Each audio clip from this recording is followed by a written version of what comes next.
So, good morning, ma'am. So, here's my reflection about the activity we did last meeting. So, by the way, I am Christine Joy Itak from BTVTED first year, line 15. And this is my reflection about the activity that we did last meeting. So, it is very helpful in understanding the self because it pushes students to think deeply about who they are. Kapag pumipili sila ng corner o nagre-reflect sila kung aling parte ng kanilang mga sarili ang pinakakilala nila at kung aling part naman ang hindi nila gaanong nauunawaan. So, through the simple activity we did, students become more aware of their physical, mental, emotional, and social self. And mas nagiging klaro sa kanila kung ano ang strengths and weaknesses nila at ano ang mga bagay na gusto pa nilang i-improve sa kanilang mga sarili. Another important part of the activity is the small group discussions. When students talk and listen to their classmates, doon nila na-realize na hindi lang pala sila ang may pinagdaanan sa buhay. Lahat pala ng tao ay may mga sariling kwento, mga sariling challenges at may mga bagay na mahirap para sa kanila. Dahil dito, natututo ang students ng empathy, kindness, being responsible. Dahil dito, they learn how to respect others.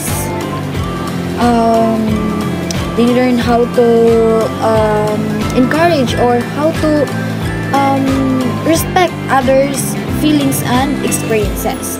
Mas naging open-minded ang lahat at mas naiintindihan na bawat tao ay may iba-iba pero lahat ay deserving ng kindness.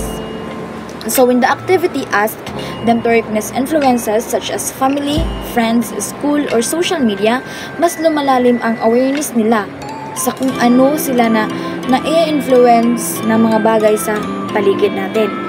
Napaisip sila kung healthy ba ang mga tao na nakakapaligid sa kanila o kung may mga bagay ba sa social media na nakaapekto sa kanilang mga mindset, confidence at behavior.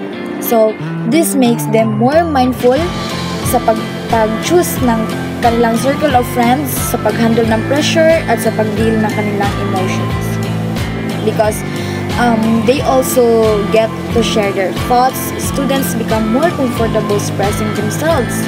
Lalong-lalo na yung may nag-share ng kanilang mga pinagdaanan sa buhay.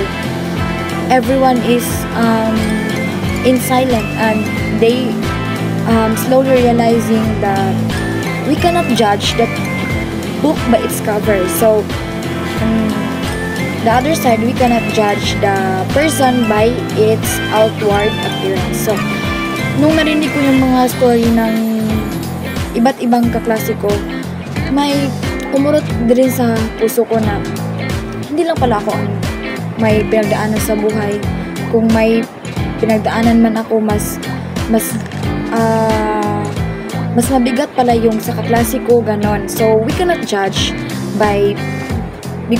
directly people by their outside appearance. So, because they also get to share their thoughts, students become more comfortable expressing themselves. Natututo silang magsalita ng honest at may respeto. They learn that opening up about their experiences is not a sign of weakness, but a part of growth. And when other people listen to them, they gain a sense of support and belonging. This experience strengthens their social skills and teaches them how to build healthy relationship with others. Overall, the activity teaches students to slow down and reflect on who they are becoming.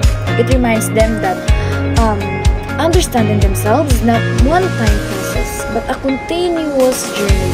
Sa pamamagitan ng pag-reflect, natututo silang kilalanin ang kanilang strengths, weaknesses, dreams, fears, and values. Unti-unti, they start building a more mature and stable identity. They learn to make better choices, handle emotions wisely, and improve the way they treat themselves and others. Because of this, activities, students gain a deeper understanding of themselves and become more aware of the kind of person they want to grow into. A person that is someone responsible, compassionate, confident, and true to themselves. So that is all my reflection about our activity that we conducted last week. So thank you, Mom.